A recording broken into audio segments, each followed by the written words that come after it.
नमस्कार दोस्तों, मैं ऋषभ आनंद रेडियो एसएमएस पर आप सभी श्रोताओं का तहे दिल से स्वागत करता हूं। आप आप लोगों को लग रहा होगा कि मैं किस जमाने में आ गया। जी हां, ये वही जमाना है जहां लोगों के दिलों में आज भी इंसानियत बरकरार है। और हम अपने शो हिडन हीरोज में ऐसे ही कुछ नायक नायिकाओं से आपको रूबरू कराते हैं जो समाज के उस पहलू में योगदान देते हैं जिसे हम आम जिंदगी में अक्सर अनदेखा कर देते हैं। तो आइए मैं आप लोगों को ऐसे दो शख्सियतों से मिलवाता हूं। तो मेरे सामने बैठी हैं शिवाली सहाय और पूजा शर्मा जी। तो सबसे पहले बात करते हैं शिवाली जी से, जिन्होंने समाज के उस वर्ग के बारे में सोचा जिन्हें हमारे समाज में आसानी से अपनाया नहीं जाता। तो शिवाली जी नमस्कार, कैसी हैं आप? जी नमस्कार ऋषभ जी, मैं बिल्कुल ठीक हूँ। जी शिवाली जी, ये जो आपकी थर्ड सेक्स एजुकेशन ऑर्गेनाइजेशन जो है, ये जो संस्थान है, इसके बारे में आपने कब सोचा और कैसे इसकी शुरुआत की आपने? जी, इसकी प्रेरणा हमें मिली तराना से। तराना इन्हीं थर्ड सेक्स जेंडर का हिस्सा है। तो हम इनसे एक बार मिले, तो इनसे बात करने पर हमें पता लगा कि ये लोग इन लोगों की स्थिति समाज में उतनी अच्छी नहीं है जितनी आम लोगों की होती है। तो इनसे बात करने पे हम लोगों ने इनके बारे में और जानने की जब कोशिश की, तो इन्होंने हमें बताया कि ये सुबह से लेकर शाम तक सड़कों पर भीख मांगते हैं, जिन्हें इन लोगों और इन्हें बहुत लोगों की घृणा का सामना भी करना पड़ता है। बहुत लोग इन्हें धुतकार देते हैं और पसंद नहीं करते हैं। कुछ लोग इनसे डरते भी हैं। तो जब इनसे और हमने पता लगाया तो इनसे हमने पूछा कि आप गवर्नमेंट से क्या चाहते हैं।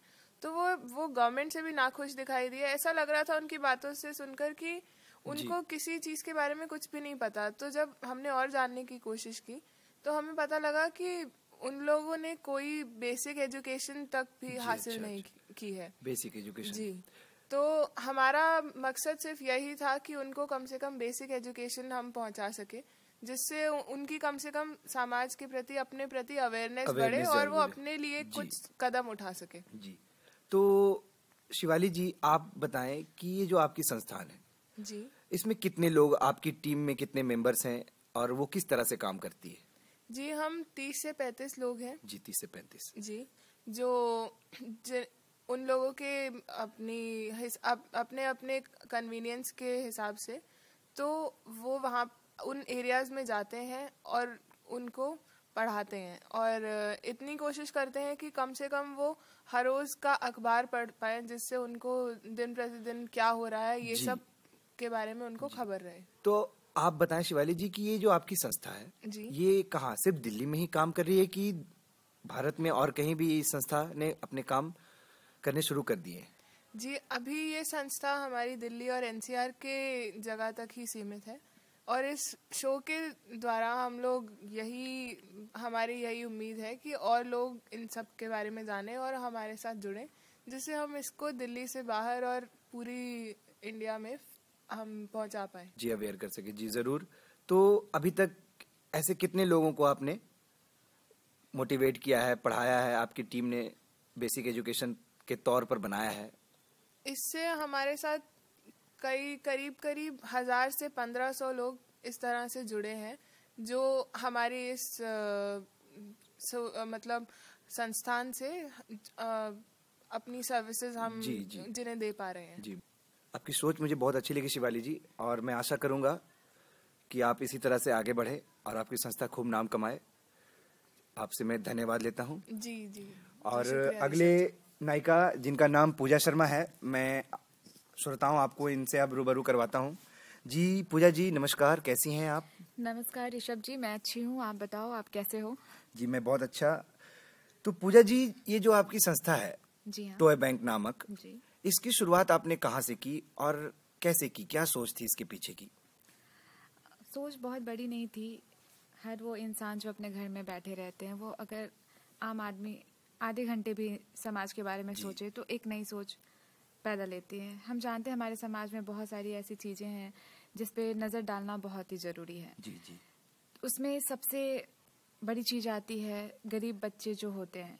मैंने उस चीज़ पे ध्यान दिया क्योंकि मैं अक्सर जब भी मार्केट जा रही हूँ या मॉल के बाहर मैं जब भी देखती जी, हूँ तो छोटे छोटे बच्चे अपने हाथ में गुब्बारे या कोई भी तरीके के खिलौने लेके आते हैं सिग्नलों पर। जी हाँ, और वो उनकी यही कोशिश होती है कि किसी भी तरीके से वो अपने सामान को या अपने खिलौनों को बेच सके और कुछ पैसे कमा सके, जिनसे वो खुद की पेट भर सके या अपने फैमिली की पेट भर सके। तो ये उनके खेलने कूदने की एज के टाइम में उनके हाथों में काम पकड़ा दिया गया है ताकि वो अपनी ज़िंदगी को आगे बढ़ा सके। तो पता नहीं, जब भी मैं इन सब चीज़ों को देखती हूँ मैं बहुत निराश हो जाती हूँ। मुझे लगता है कि क्यों, आखिर ऐसा क्यों हो रहा है, इतनी नाइंसाफ़ी क्यों हो रही है जी, उनके मतलब साथ? गरीब बच्चे हैं तो जी हाँ। उनके पास खेलने के खिलौने खिलौने नहीं क्यों नहीं हैं। है? तो आप कैसे मदद करती हैं? ये टॉय बैंक क्या करती है गरीब बच्चों के लिए? टॉय बैंक के थ्रू हम जितने भी वॉलंटियर्स हैं, जी, 20-22 वॉलंटियर्स हैं अच्छा 20-22 हमारे, वॉलंटियर्स हैं आपके। तो हमारा बस यही काम होता है कि घर घर जाके टॉयज कलेक्ट करना, वैसी टॉयज जो बच्चे फेंक दिया करते हैं या यूज नहीं करते हैं। अबेंडेंड, ये जी। छोड़ दिया करते जी हैं हाँ। बड़े बड़े घरों में तो भी। हम लोग ऐसे टॉयज को कलेक्ट करते हैं और हर उन बच्चों में ये डिस्ट्रीब्यूट करते हैं जिनके पास पैसे नहीं होते उस टॉयज को अफोर्ड करने ये का। डिस्ट्रीब्यूशन जो आपका ये जो प्रक्रिया है, जी हाँ। ये कैसे आप जा करके बच्चों को देते हैं या कुछ कैंपेन लगाते हैं और आते हैं बच्चे? कभी कभी हम लोग 5-5 मेंबर बढ़ जाते हैं और घर घर जाके लाइक स्लम्स एरियाज में या हाँ, जाके खिलौने पहुंचाते हैं उन लोगों के पास। और कभी कभी हमारे कैंप भी लगते हैं जिसमें सारे स्टोर किए हुए टॉयज हम बच्चों में बांटते हैं। जी। तो पूजा जी, ये आपकी संस्था कितने सालों से काम कर रही है? करीबन 2.5 साल से। 2.5 साल हो गए। जी। तो कितने बच्चे हैं अभी तक जिन्होंने इससे फायदा लिया हो या उनके चेहरे पे मुस्कुराहट आई हो इस आपके ये बहुत प्यारे से योगदान से? समाज की ऐसी योगदान है जिन्हें अक्सर लोग अनदेखा कर देते हैं। जी, करीबन 8,000 बच्चे हैं जिनके जी, चेहरे पे 8,000 हम, बहुत जी अच्छे, हाँ, बहुत अच्छे। जिनके चेहरे पे हमने ये बस उनकी स्माइल नहीं है, ये हमारी कमाई हुई पूंजी है। जी, बहुत अच्छा। हमारा मकसद ही था कि हम उनके चेहरे पे स्माइल लाएं। जी, आपकी सोच और को मैं आपके शो के थ्रू सारे आम आदमी को या फिर जो हमें सुन रहे हैं, मैं उन्हें यही मैसेज देना चाहती हूँ कि आप भी कर सकते हो। ये कोई महान काम नहीं है। आप भी अपने कीमती टाइम में से हाफ एन आवर निकालो और कुछ भी ऐसा सोसाइटी के लिए करो ताकि हमारी भी सोसाइटी इम्प्रूव करे। जी दिन पर जी दिन। ज़रूर, मेरी अपील है, आप जैसा बोल रही हैं श्रोता सुन रहे होंगे, वो ऐसा करेंगे। और ये जज्बा मुझे बहुत अच्छा लगा। ये मुझे ही क्या, ये हमारे देश के हर एक इंसान को अच्छा लगेगा। और आशा करूँगा कि ये आपकी जो संस्था है खूब आगे बढ़े और इस तरह से बहुत सारे बच्चे हैं जिन्हें मुस्कुराहट तक नहीं मिलती। ऐसे बहुत सारे बच्चे हैं जिन्हें आपसे सुविधा मिले, आप उन्हें आनंद दें। तो जी धन्यवाद पूजा जी। धन्यवाद। जी। तो दोस्तों, इसी के साथ हम आज के ये शो यहीं पर समाप्त करते हैं। अगले हफ्ते इसी वक्त कुछ और ऐसे हीरोज से आपकी मुलाकात करवाते रहेंगे। जी धन्यवाद।